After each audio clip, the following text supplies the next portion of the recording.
duplikasi di bagian-bagian kabupaten kota? Iya tentu, satu keberhasilan ini kan bisa menjadi contoh bagi daerah yang lain, ya, supaya kita bisa lakukan. Sebentar. Menjadi bagian penting itu. Tapi saya juga melihat Pak, bahwa apa yang dilakukan sekarang ini, ya, dan apa yang telah terjadi ini menjadi satu pelajaran penting ya bagi kita, baik pemerintah, masyarakat dan mantan pengguna ini, ya, untuk kita sosialisasikan, sampaikan ke masyarakat, termasuk masuk ke sekolah-sekolah. Okay. Ini kan yang sangat berbahaya, terutama pada level-level yang mencari bentuk, ya. Okay. Itulah yang saya katakan tadi, gaya hidup ini juga, ini yang perlu kita remaja tanggung lah gitu. Jadi jangan ada kesan nanti dianggap gaya hidup modern kalau dia mencoba itu, ya. Nah ini yang harus dirubah menurut saya, stylenya itu harus, ya, yang remaja yang bagus itu yang pintar dan hobi olahraga. Ini ya gimana caranya lah, jangan yang pengguna baru mereka menganggap diri. Nah, ini ke depan menurut saya harus kita kerja sama. Jadi pendapat saya harus semua pihak, bukan BNP saja, bukan Biro Napsa, tapi seluruh, ya. Termasuk kalau kami di provinsi, kalau ada acara-acara ini semua lintas sektor lah, kita terlibat.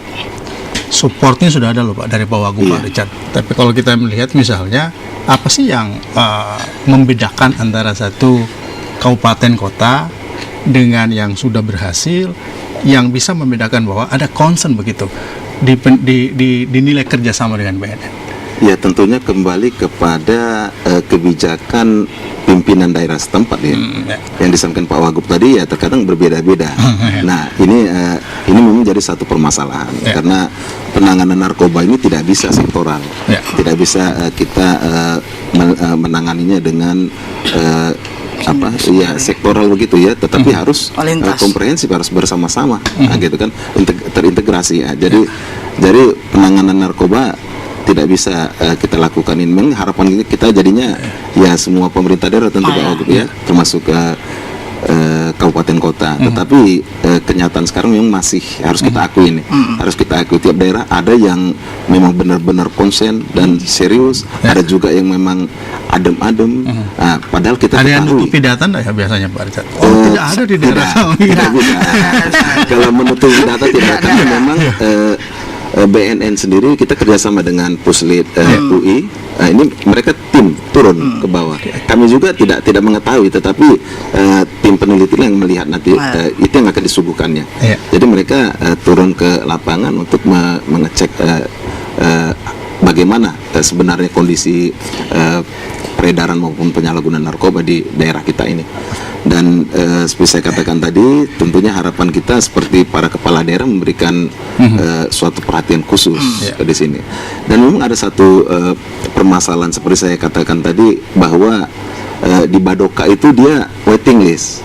Nah, ternyata dari apa yang kita berikan pemahaman ke masyarakat, kita sosialisasikan tentang wajib lapor ini, banyak respon tertarik. Pertanyaan, kenapa mereka ini ke Badoka semuanya? Karena di Badoka memang dibiayai atau ditanggung pemerintah biayanya. Jadi ini sebenarnya, sedangkan di tempat lain banyak yang masih harus mereka mengeluarkan biaya. Jadi, gitu, ya. Di sini juga mungkin, ya, pemerintah daerah, kabupaten kota juga, kalaupun nanti misalnya ada penanganan penyalahgunaan narkoba di kabupaten kota yang disiapkan oleh rumah sakit, ya mungkin bisa dialokasikan APBD-nya anggaran. ada. Kalau Pemprov kan biasa membiayai tes urin, ada VCT dan lain sebagainya. Mungkin juga bisa di anggaran perubahan nanti juga bisa ditahan dulu, kita undang dulu pemirsa untuk bergabung. Nanti kita beri kesempatan waktu. Silakan untuk Anda bisa bergabung bersama kita di 858587, bisa Anda gunakan dalam interaksi kita di sore hari ini. Selamat sore. Halo. Selamat sore Bapak. Ya, selamat sore. Iya, dari Bapak siapa ini? Dari Bapak Wahyu, Pak. Pak Wahyu. Wah, sama nama kita ya. Silakan Pak Wahyu. Ya, ini Pak, saya kan ini dari Sidrap. Oh ya, Sidrap. baca dan kita amati bahwa Sidrap ini adalah salah satu tempat orang kadang katakan lumbung narkoba sekarang. Oh, saya kira lumbung pangan kalau di Sidrap, Pak. Dulu katanya, ya sekarang juga jadi lumbung narkoba. Okay. Nah ini yang saya amati dan saya perhatikan bahwa hal yang menjadikan Sidrap itu bebas dari pada narkoba adalah lemahnya hukum dan kurangnya sosialisasi kepada masyarakat. Okay. Nah ini yang menjadi PR utama bagi pemerintah sebenarnya, bahwa kadang bahkan ada rahasia umum di Sidrap bahwa berapa bandar besar sampai yang kecil-kecil itu di-backing oleh aparat-aparat. Okay. Nah, ini yang membuat peredaran narkoba semakin besar di Kabupaten Sidrap. Oke. Itu aja, Pak, ya. Oke, baik Pak Wahyu, terima kasih Pak Wahyu sudah bersama-sama kita di dialog khusus sore hari ini. Kalau masih ada satu lagi di segmen kedua nih, 85, 87 bisa Anda gunakan. Kita berbicara bagaimana upaya pencegahan dan rehabilitasi pecandu-pecandu narkotika yang memang menjadi concern dan kekhawatiran kita terkait dengan masalah ini. Menjadi komprehensif memang penegakan hukum, rehabilitasi, pencegahan. Direspon dulu teleponnya, Pak. Iya. Ya, inilah salah satu upaya yang kita lakukan untuk mencegah, yang dengan rehabilitasi mencegah apa yang disampaikan oleh Pak Wahyu tadi, dekriminalisasi dan depenalisasi. Ini konsep yang kita akan laksanakan, yang sudah kita laksanakan ya. Ini untuk mencegah itu, yang dimana semuanya adalah muaranya kepada rehabilitasi. Kenapa perlu rehabilitasi? Tentu kita harus lihat dulu permasalahan narkoba ini di mana. Nah, di sini kan ada dia adalah bisnis, ya kan bisnis.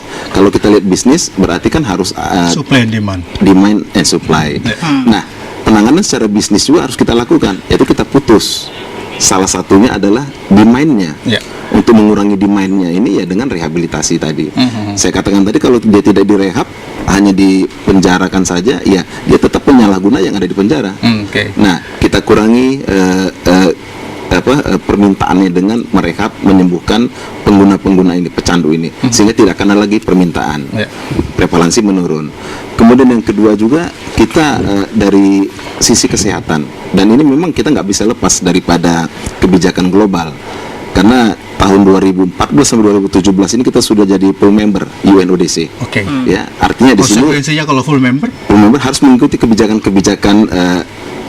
UNODC juga tentang penanganan narkoba ini, di mana kita juga sudah meratifikasinya pada Undang-Undang 35 tahun 2009. Di situ penyalahgunaan narkoba itu harus direhabilitasi, karena ketergantungan itu adalah masalah kesehatan. Nah, sehingga harus dirawat, direhabilitasi. Nah, di sini salah satu upaya kita untuk mencegah juga yang seperti dikatakan Pak Wahyudin tadi, adanya upaya-upaya bandar itu untuk mempengaruhi penegak hukum. Nah, ini harus kita akui, karena kita akui mungkin bisa terjadi. Tetapi kalau tidak ada lagi penggunaannya, lah siapa lagi mau dipengaruhinya? Ya kan begitu kan. Nah, jadi kita berusaha memotong mata rantainya di situ dengan tidak juga menyampingkan penegakan hukum, tetapi rehabilitasi ini, mengurangi demand-nya tadi ini perlu supaya tidak ada lagi peredaran, dan ini sangat fair. Dalam peta BNN apakah ada kategori daerah yang rawan penyalahgunaan narkotika atau rawan penyelundupan, atau sinyalemen Pak Wahyu memang seperti itu adanya? Iya, memang kalau kita berbicara rawan, sebenarnya saya lebih sepakat berpotensi rawan. Artinya semua daerah berpotensi rawan. Bukan daerah saja, semua orang berpotensi rawan penyalahgunaan narkotika. Kita juga semuanya. Jadi tidak ada yang bisa menjamin bahwa keluarga saya tidak akan menggunakan narkotika. Termasuk mungkin kita semua. Jadi semuanya berpotensi rawan. Kenapa berpotensi rawan saya katakan tadi? Karena narkotika itu sama dengan seperti balon itu, ya, ditekan di satu tempat dan gelembung di tempat lain. Nah, begitu terus. Jadi bandar, pengedar tidak mungkin akan menyerah begitu saja. Ini adalah bisnis yang paling seksi katanya. Oke, ini tergantung bagaimana kekuatan kita gitu ya. Berarti di sini kita dituntut semuanya tuh harus berkesinambungan dan terus menerus, tidak bisa berhenti. Baik, Pak Richard, berbicara berkesinambungan tadi menarik. Kalau misalnya di Badoka, ya karena di sana fasilitas ada di BNK negara. Bahwa waktu kalau kita membandingkan struktur ya, misalnya dulu ketika BNP, BNK di ex officio Wakuf, berarti secara struktur memang ada instrumen birokrasi yang masuk. Ketika terjadi perubahan seperti ini, ternyata ada kepala daerah yang kurang concern dan lain sebagainya.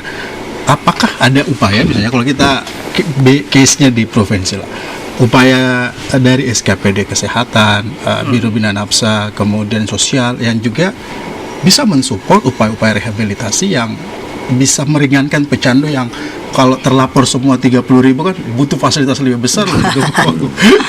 Jadi sebenarnya gini Pak Wahyu, tadi apa yang penelpon Pak Wahyu dari Sidrap itu kampung saya nih Pak. Jadi sebenarnya memang sudah beberapa tokoh masyarakat menyampaikan kepada saya, dan sebenarnya apa yang disinyalemen ada keterlibatan aparat ini sebenarnya sudah pernah ada yang ditindak kalau nggak salah Pak ya.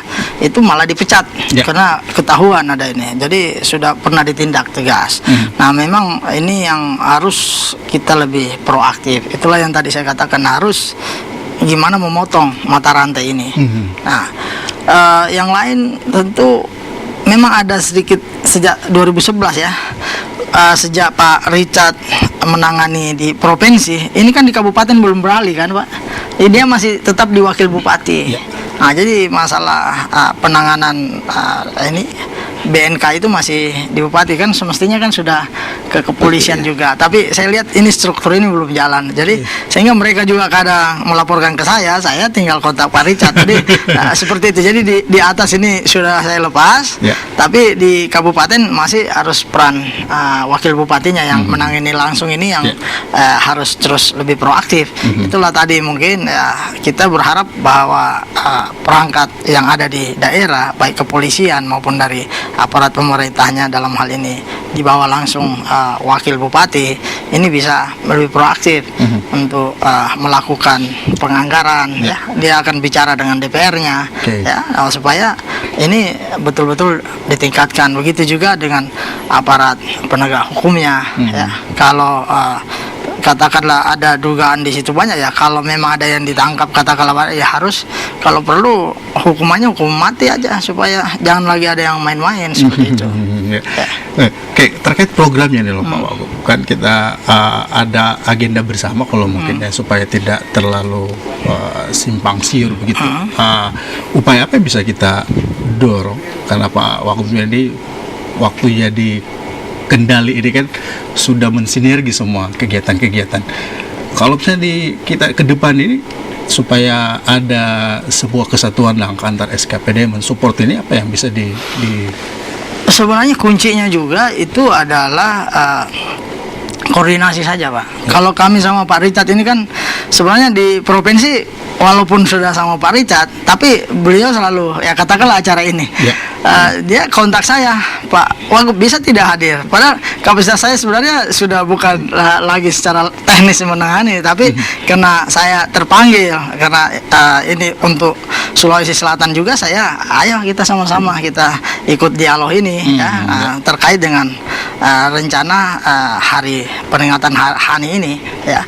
Dan saya juga berharap di kabupaten, karena kami juga Pak Richard juga punya APBN ya, kami juga punya APBD dan ini kami ada Biro Napsa, jadi kami selalu dilaporkan di provinsi juga ada KPA ya.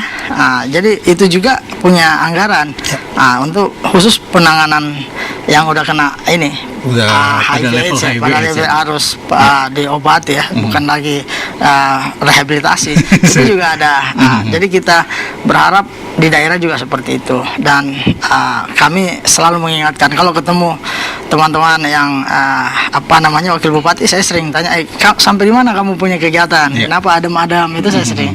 Dan Pak Richard kalau ke daerah itu langsung mereka koordinasi dengan wakil bupati apa semua. Jadi memang perlu dorongan terus dan kami akan terus lakukan itu. Artinya kalau ada forum-forum pimpinan daerah, agenda ini masih dibicarakan dengan ya sebenarnya itu yang terputus selama ini. Jadi nantilah kita coba tahun ini kita bikin lagi rapat, walaupun saya sudah tidak menangani secara langsung, mungkin Pak Richard nanti saya bisa ngundang mereka, saya dihadirkan sama-sama kita, karena ini persoalan tidak bisa Pak Richard sendiri yang lakukan, ya harus sama-sama kita untuk bagaimana mengatasi. Ini sudah angin positif loh Pak Richard. Sudah bisa koordinasi lebih baik.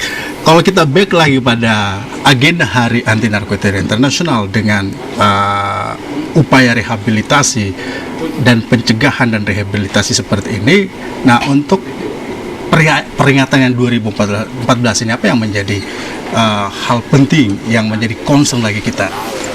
Iya, kita menghimbau supaya kita semua masyarakat di Sulawesi Selatan ini membudayakan pola hidup sehat sehari-hari. Nah, ternyata kehidupan yang sehat inilah yang paling sangat mujarab untuk menangkal penyalahgunaan narkotika. Orang terjebak ataupun terjerumus kepada penyalahgunaan narkotika. Kalau orang sudah dalam kehidupan sehari-hari dia melaksanakan pola hidup sehat, itu pasti jauh dari narkotika. Jadi sebenarnya peringatan Hari Anti Narkotika Internasional ini adalah bukan suatu peringatan seperti perayaan, tetapi adalah bagaimana kita bentuk keprihatinan, kita merenungkan dan prihatin akan banyaknya korban-korban akibat penyalahgunaan narkoba ini. Itu artinya ini yang harus dikonsen oleh tiap tahun, ya kan angka. Nah, tadi kita berbicara fasilitas, kita sudah banyak supporting dari Pak Wagub, di daerah juga sudah mulai akan didorong bagaimana konsen tersebut. Artinya secara umum kebutuhan supporting yang dibutuhkan oleh BNN ketika mau berkoordinasi dengan pemerintah daerah itu sudah bisa terbuka loh Pak Richard. Sekarang apa yang menjadi yang real, yang misalnya yang bisa dilakukan kerjasama dengan kabupaten kota begitu? Iya, tentunya sangat diharapkan oleh sebagian pemerintah daerah kabupaten kota ini memberikan konsen ya, tapi saya lihat sendiri tidak merata. Ada yang memang benar gencar dengan bahkan membentuk satu SKPD karena memang pembentukan BNNK itu kan secara bertahap kita sepertinya sampai 2000, grand strategi kita sampai 2019 baru seluruh kabupaten kota di Indonesia akan terbentuk. Sekarang ini baru 100 kabupaten kota, dan di Sulawesi Selatan baru 2 Pak, baru Palopo dan Toraja. Nah, kembali kepada yang saya sampaikan tadi bahwa tidak semua kabupaten kota tidak merata, kata Pak Wagub tadi, tidak merata. Ada yang kosong, hanya seperti koordinasi saja, tapi ada juga yang kenceng dengan membentuk menjadikan satu SKPD gitu, SKPD. Dan ini tentu ini terlihat bagaimana ininya perhatian daripada kerjanya. Ya kita harapkan, saya harapkan sebenarnya seperti Pak Wagub sampaikan juga maunya semuanya lah kita mempunyai perhatian, karena narkoba ini musuh bersama. Tidak bisa kita anggap sepele, tidak bisa kita remehkan. Dan satu hal yang perlu kita ketahui bersama bahwa begitu kita kendor, bandarnya senang. Itu yang diharapkan bandar. Berarti kita kendor, kita jalannya pelan, ya bandarnya senang. Itu yang diharapkan. Kita harus menciptakan musuh bersama, bahwa bandar itu musuh bersama kita. Terakhir Pak Wagub, catatan di Hari Anti Narkotika kita kali ini. Tentu dengan tema menjadikan kehidupan sehari-hari tanpa narkoba, ya tadi kita sudah bicara bagaimana pencegahan, bagaimana gaya hidup. Nah, tentu selain dari fisiknya, rohaninya juga harus diisi. Saya juga selalu menyarankan ke ini pada saat peringatan Hari AIDS dunia itu juga saya minta KPA memberikan materi ceramah kepada penceramah agama, supaya dalam Jumatan memberi penyuluhan. Jadi semua lini sektor digerakkan. Jadi harus digerakkan, bukan ini saja, termasuk pemuka agama supaya ada kesadaran. Di samping itu tadi aparat penegak hukum, ya kita sama-sama. Ya, kita ini yang sudah terlanjur ini tugas KAPI.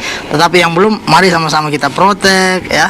Tadi terkait yang pedagangnya kita putus mata rantai. Kalau memang ada bandarnya yang tertangkap ya, kita minta kasih hukuman seberat-beratnya ya, supaya ada efek jerah ya, dan orang tidak mau terlibat di sana lagi. Keluarga menjadi penting, Pak Ugo. Tadi menarik catatan Pak Ugo, bukan tanggung jawab BNN, bukan tanggung jawab Pemprov, kita ambil semua resiko tanggung jawab ini supaya kita bisa meminimalisir dan itu kita bisa terbebas dari narkotika. Terima kasih Pak Wagub sudah hadir bersama kita sore hari ini. Pak Richard, terima kasih. Dan demikian perbincangan kita sore hari ini, dan menjadi penting untuk mengambil peran dan tanggung jawab di lingkungan kita sendiri, bagaimana memprotek keluarga agar bisa jauh dari godaan narkotika. Terima kasih, bersama-sama kita di dialog khusus sore hari ini. Kita akan ketemu di topik lain di TVRI Sulawesi Selatan. Selamat sore. Terima kasih. Terima kasih Pak Wagub.